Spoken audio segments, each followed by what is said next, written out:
जो अंडे हैं उनको हमें हैचरी में डालना है, तो आज हमारा वही काम होने वाला है। तो दोस्तों अंडा ले आए हैं, देखिए इसमें।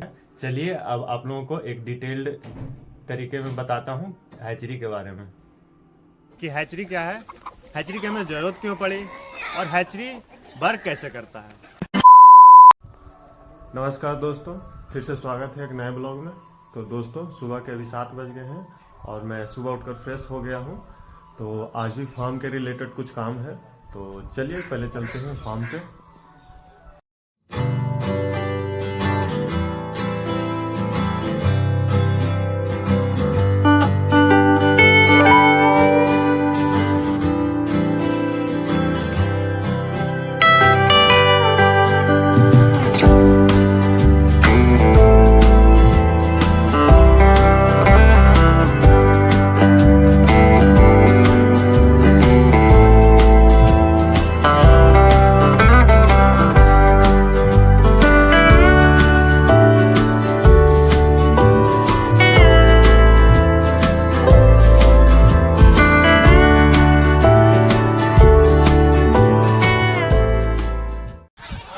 तो दोस्तों फार्म पे अभी आ गए हैं। आज का भी मौसम काफ़ी अच्छा है क्योंकि सुबह से ही धूपा निकल गया, लेकिन यहाँ 2 दिन पहले तो यहाँ बारिश हो गया था, जिससे क्या था कि ठंडा 2-3 दिन बढ़ गया था ज़्यादा। लेकिन आज मौसम थोड़ा सा अच्छा हो गया, सुबह से धूपा निकल गया है लेकिन थोड़ा सा हवा है। तो दोस्तों चलते हैं, पहले इन लोगों को सब खोल देते हैं, उसके बाद इन लोगों को खाना देते हैं, उसके बाद आप लोगों को बताते हैं कि आज का काम क्या है हमारा फार्म से रिलेटेड जो है।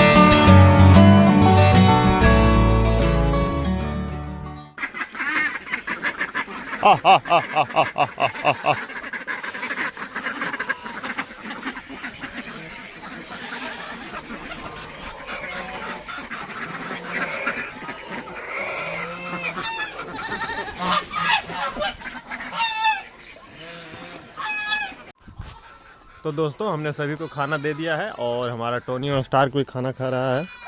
ये देखिए इन लोग का भी खाना हो रहा है। तो दोस्तों आज का काम हमारा ये है कि जैसे मैंने पिछला वीडियो में बताया था कि जो अंडे हैं उनको हमें हैचरी में डालना है, तो आज हमारा वही काम होने वाला है। आज सारे अंडे जो हम मुर्गी के, बतख के और बटेर के हैं, वो तीनों के अंडे हैचरी में आज डालेंगे। तो उसका सारा प्रोसेस और डिटेल उसके बारे में मैं आज आप लोगों को बताऊंगा। तो चलिए आगे वीडियो में देखते हैं कैसे हम डालते हैं और क्या उसका प्रोसेस है। दोस्तों हैचरी का जो सेटअप है वो अभी मैं घर पे ही सेट कर रहा हूँ उसको, क्योंकि फार्म पे थोड़ा सा जगह की भी कमी है और इलेक्ट्रिसिटी इसको कंटिन्यू चाहिए क्योंकि ये 24x7 चलता है। तो चलिए आगे का मैं प्रोसेस दिखाता हूँ। उससे पहले मैं आप लोगों को छोटा सा इसका इंट्रो दे देता हूँ कि एक हैचरी में क्या क्या रहता है और कैसे वर्क करता है। तो दोस्तों ये हमारा होममेड हैचरी है। तो देखिए इसमें ये बॉक्स है, जो मछली का जो बॉक्स आता है वो है, और ये 100 वाट का बल्ब है और ये फ़ैन है। बल्ब से हीट इसमें प्रोड्यूस होगा और जो फ़ैन है वो सर्कुलेट करेगा हॉट एयर को, और इसमें हम पानी डालेंगे। इसमें क्या होता है कि इवापोरेट पानी हो करके और ह्यूमिडिटी क्रिएट करता है। और देखिए इसमें 2 छेद उधर है और 2 छेद इधर। इधर से क्या है कि फ्रेश एयर अंदर जाएगा और जो इसमें जो गर्म हवा है वो ज़्यादा हो जाएगा तो वो इस छेद से बाहर निकल जाएगा।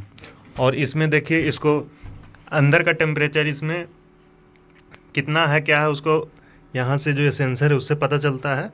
और यहाँ हमारा इधर एक कंट्रोलर है, इसी से कंट्रोल होता है कि इसमें कितना टेम्परेचर चाहिए, कितना ज़्यादा हो गया। तो मेनली 37.7 इसको चाहिए टेम्परेचर अंडे को, तो वो यहाँ से कंट्रोल होता है। तो चलिए अब चलते हैं, अंडे लाते हैं और इसमें फिर उसको डालते हैं। तो दोस्तों अंडा ले आए हैं, देखिए इसमें मुर्गी और बतख के अंडे हैं और इधर बटेर के अंडे हैं।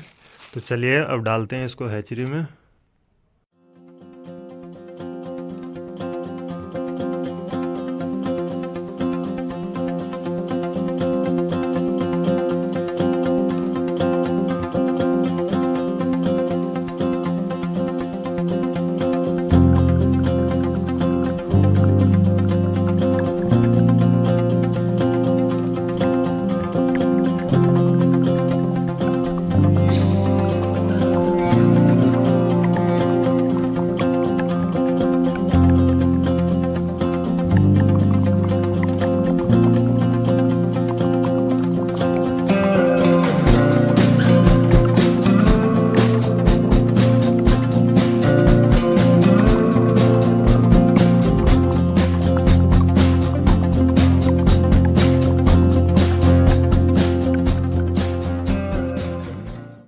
तो दोस्तों ये देखिए हमने हैचरी में अंडे को डाल दिए हैं सारे हैचरी में।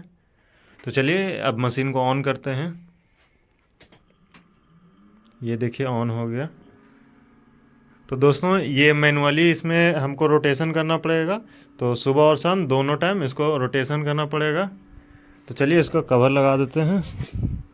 तो दोस्तों अगर आप लोगों को भी जानना है कि कैसे मैंने हैचरी बनाया है, और अगर आप लोग को भी बनाना है, सीखना है कि कैसे घर पे बनाया जाए लो कॉस्ट होममेड हैचरी, तो दोस्तों कमेंट बॉक्स में मुझे बताइए। मैं उसके लिए एक स्पेशल वीडियोस बनाऊंगा कि इसमें क्या क्या चीज़ें लगती हैं और कैसे बनाया जाता है, और मैं बना कर दिखाऊँगा।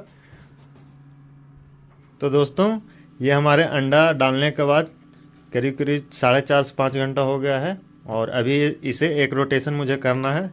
तो मैं आप लोगों को लगे हाथ दिखा देता हूं कि कैसे रोटेशन किया जाता है। तो आप लोगों को जानकारी के लिए, समझाने के लिए मैंने ये देखिए अंडा पर मार्क किया है, एक इधर मार्क है और एक इधर मार्क है। तो अंडा ऐसे रखा हुआ है दोस्तों, मैंने ये देखिए एक रोटेशन कर दिया है। ऐसे एक रोटेशन किया जाता है, और ये रोटेशन जो है आपको हर 4 से 5 घंटे के बाद करना होता है। तो दोस्तों हमारे सारे जो हैचरी हैं उसमें अंडे का रोटेशन कंप्लीट हो गया। तो चलिए इसको बंद कर देते हैं। तो दोस्तों आपने देखा कि अंडे का रोटेशन कैसे किया जाता है। चलिए अब आप लोगों को एक डिटेल्ड तरीके में बताता हूँ हैचरी के बारे में। तो दोस्तों आज हम लोग जानते हैं कि हैचरी क्या है, हैचरी की हमें ज़रूरत क्यों पड़ी, और हैचरी वर्क कैसे करता है। तो हैचरी को जानने से पहले हम लोग जान लें कि हैचिंग प्रोसेस क्या होता है। तो हैचिंग प्रोसेस एक प्रोसेस है जिसमें कोई पक्षी अंडा देने से लेकर के उस अंडे से बच्चे निकालने तक का जो प्रोसेस होता है उसको हैचिंग प्रोसेस कहते हैं। अब ये हो गया हैचिंग प्रोसेस क्या है। अब जानते हैं कि हैचरी क्या है।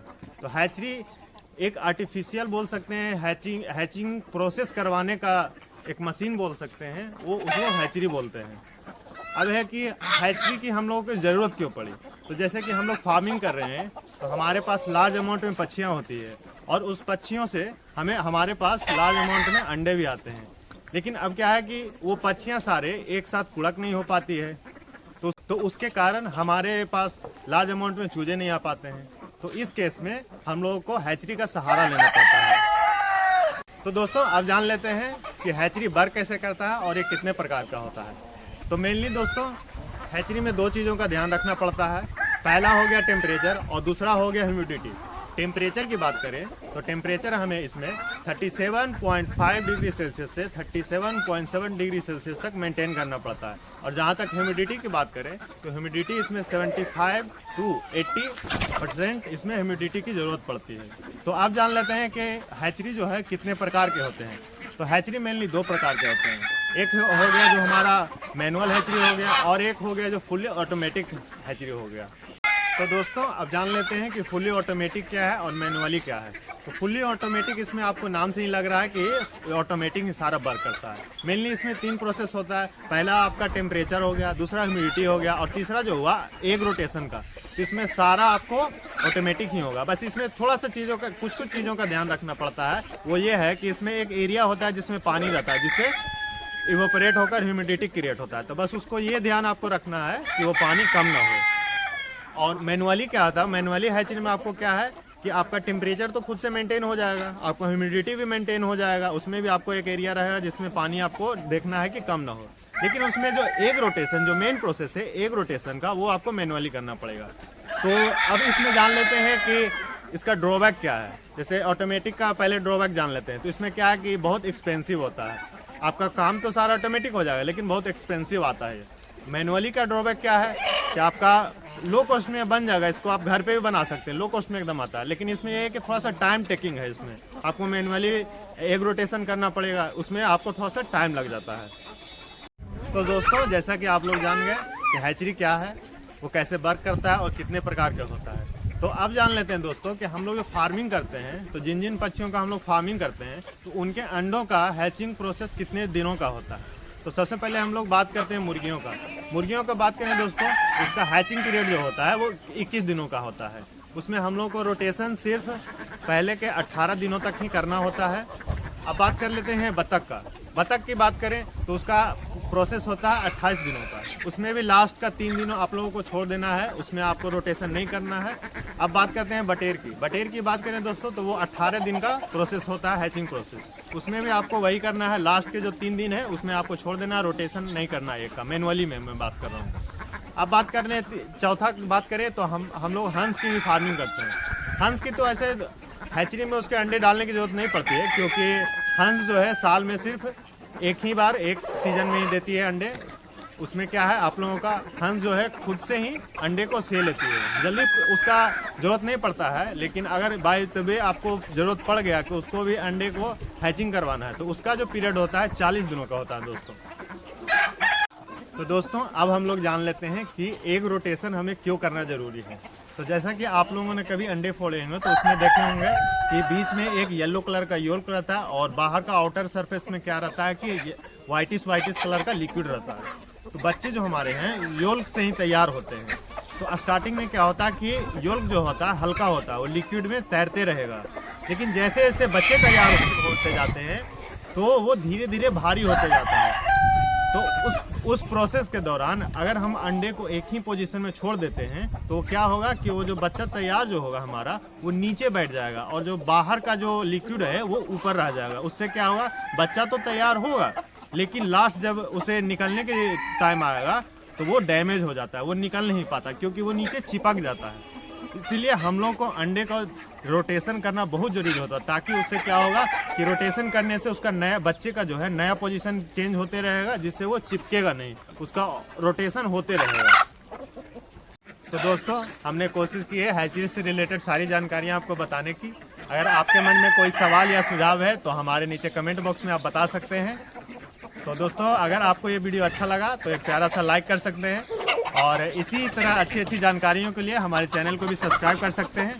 तो मिलते हैं जल्द ही किसी नए ब्लॉग में या किसी नए इन्फॉर्मेटिव वीडियो में। तब तक के लिए बाय बाय।